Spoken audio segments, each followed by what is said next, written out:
So the first step of the nursing process is assessment. And when we're talking about clinical judgment, we don't want to just do an assessment, fill in the boxes. We want to start putting pieces together, start thinking about what could be causing this, and frequently what's going on with this and what other information do I want. So for example, if you come in and your patient is very short of breath, visibly, what other information do you want? What are the next things you're going to assess for that patient? So when we talk about assessment, we're gathering data and then we're beginning to analyze that data.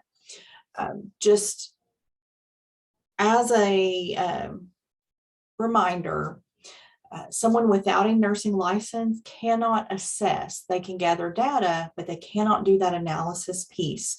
So it is still your responsibility as a nurse to take the data gathered by your unlicensed staff members, like a CNA maybe, or a nurse tech. It's your responsibility to take the data that they gather and put it into the picture that you're building of your patient. So where do we get data for assessment?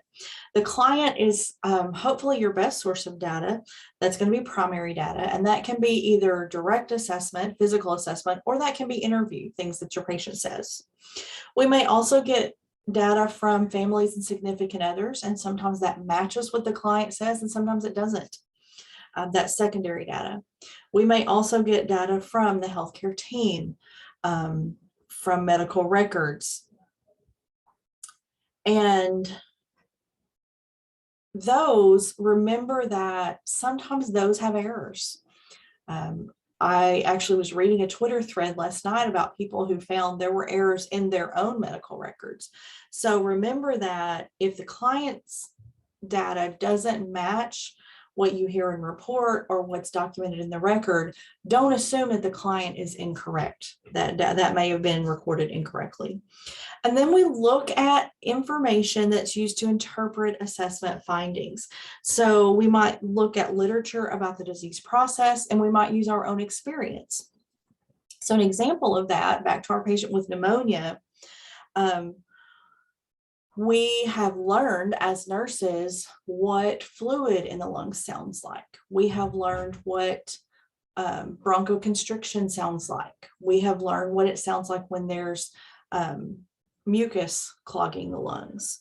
We've learned what a patient looks like when they're not getting enough oxygen. And those are things that we use actually to interpret our assessment findings. So part of the assessment is health history.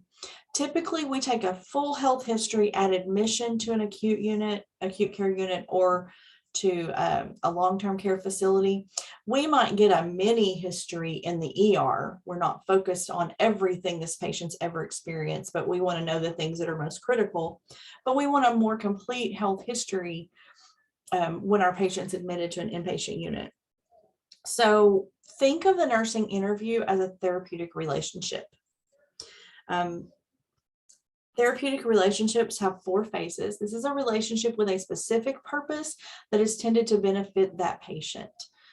So this is not a two-way reciprocal relationship in terms of you're doing things for them, they're doing things for you.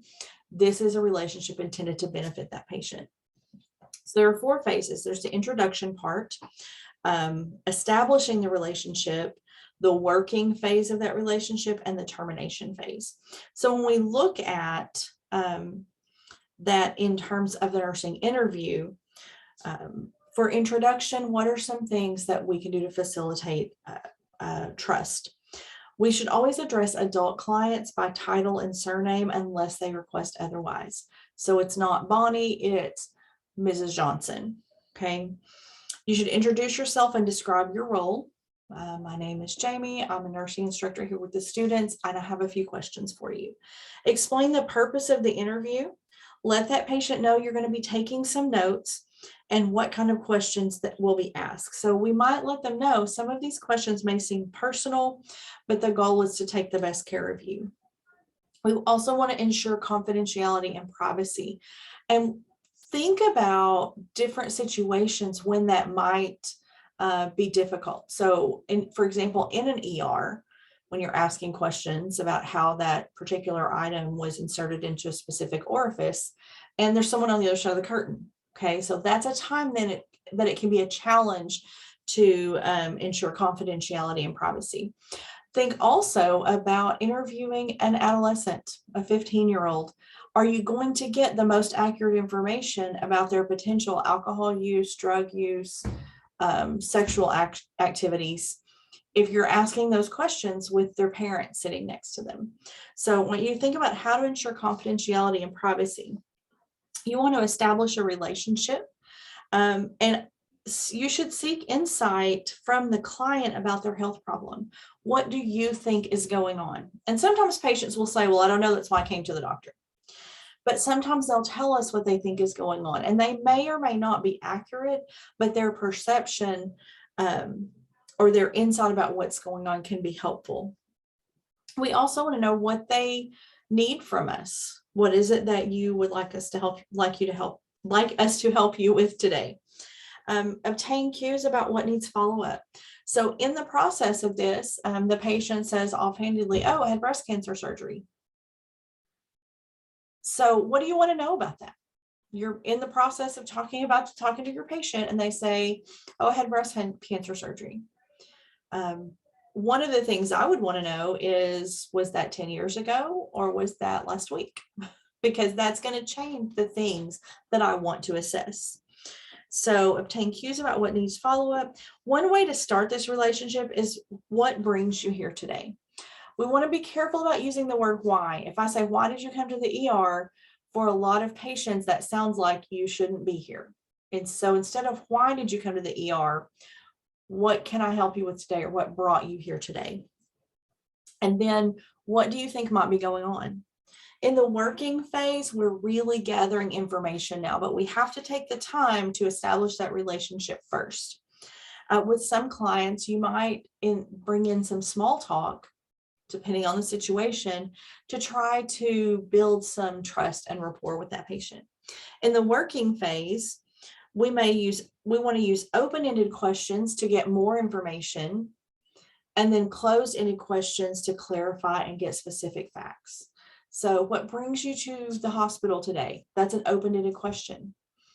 And when the patient says, oh, I was having abdominal pain or my belly hurt, then I'm going to ask more specific questions. Can you show me where it hurt?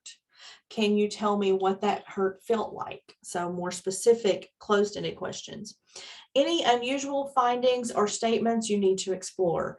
Don't just chart, oh, patient says they had breast cancer surgery and move on. Anything that might potentially affect their care, you want to follow up on.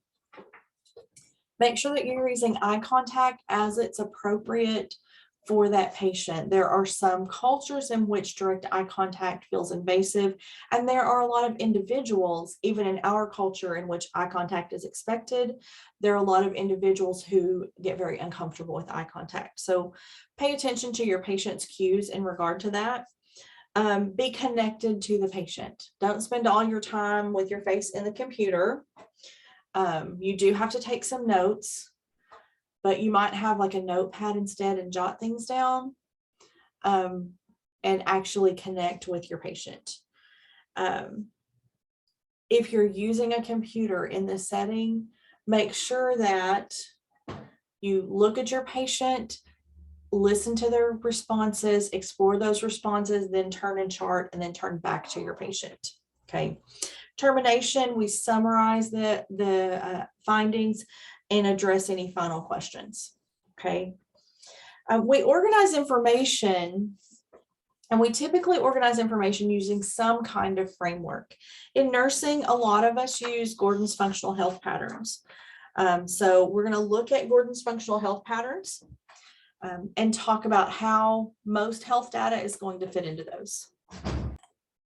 So a lot of you are probably used to organizing your assessment data by systems, and that's fine, but understand that there are different frameworks, and a common one used at least in nursing by nursing schools is Gordon's functional health patterns. So we're going to look at that.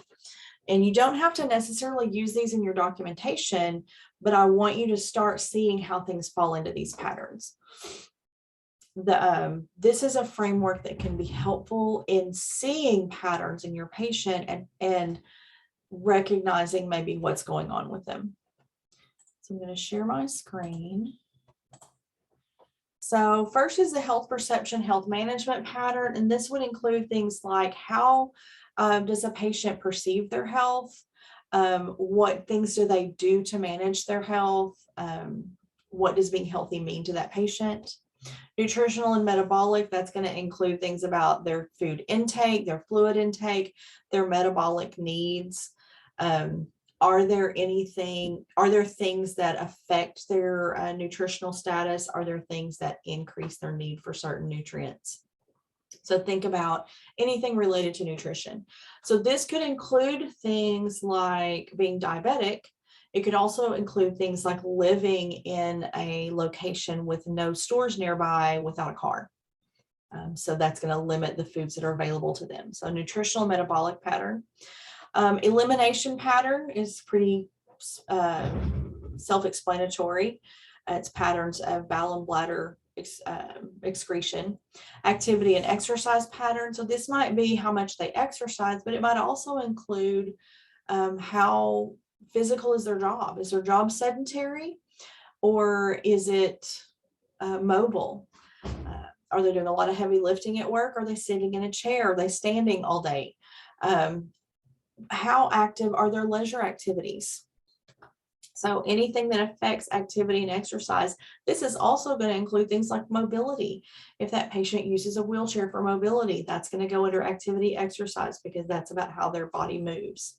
Cognitive and perceptual, this includes thinking processes, but also the senses, sensory conditions.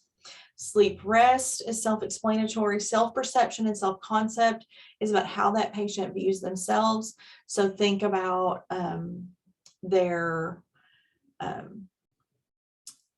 think about body image, but also about how they think of themselves as a person, okay? About their feelings, their emotional responses. Role relationship pattern is how they interact with others and what roles they play in life.